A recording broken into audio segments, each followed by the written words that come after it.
So this is the Macbook Air Rev B. It's Apple's second generation of their ultra-portable laptop computer. You can see it's incredibly thin. For comparison's sake, it's almost as thin as the second generation Kindle. Quite a feat for an actual laptop computer. And it's really quite beautiful. Turn it around, and on the side you see that it has this flip down door that houses the headphone port, the single lone USB 2.0 port, and the new mini display port that replaces the old mini DVI port that used to be on the first generation of the MacBook Air. And those are the outside features. You'll notice that right next to it we have the optional accessory super drive that I purchased, and it matches very nicely with the Air. Open up the MacBook Air and you're greeted with a beautiful 1280 by 800 13-inch LED backlit display. It's a really wonderful screen, and it's great for watching all kinds of movies, TV shows, you name it, browsing the web. It's really a fantastic display. Just underneath the display, you'll notice that there's a full-size keyboard on this ultra portable, which is rare and really great that Apple was able to include that in such a light package.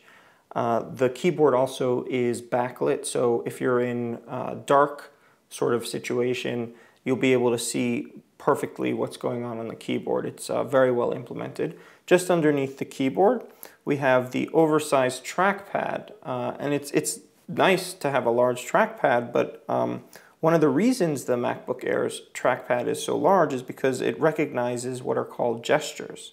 And this is a new concept that Apple has been implementing over the past year in their laptops.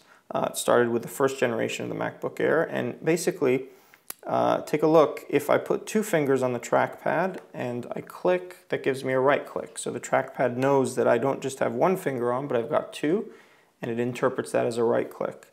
If I go over to a web browser and I use three fingers and I swipe that way, it'll take me back in the browser, and if I swipe that way with three fingers, it'll take me forward in the browser.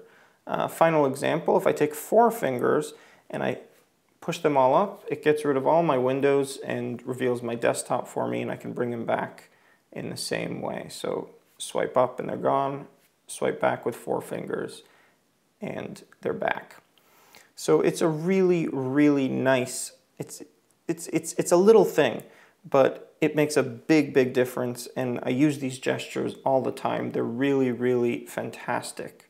A couple of things that I'm not so crazy about. I mentioned before that there was only one USB port here in the pull-down door. That became quite difficult to deal with. I actually ended up buying a hub that split this into four separate USB 2.0 ports. But even that didn't get over some of the issues that I was facing because, for example, the accessory super drive requires a powered port, and when you split the port into four, that makes it convenient for things like syncing your iPhone and your iPod, but unfortunately it doesn't power the super drive. So if Apple could have figured out a way to get just one more USB port onto this ultra portable, it would have made a big difference in my opinion. Another thing is the, and this is a niggle, but I think this is worth mentioning, the hinge here has a very limited range of movement, so it's not as mobile as some of Apple's other laptops, and that can be a little bit annoying. Not a huge deal, but worth mentioning. So that's been a quick look at the MacBook Air. Overall, I think it's a fantastic system, and I highly recommend it.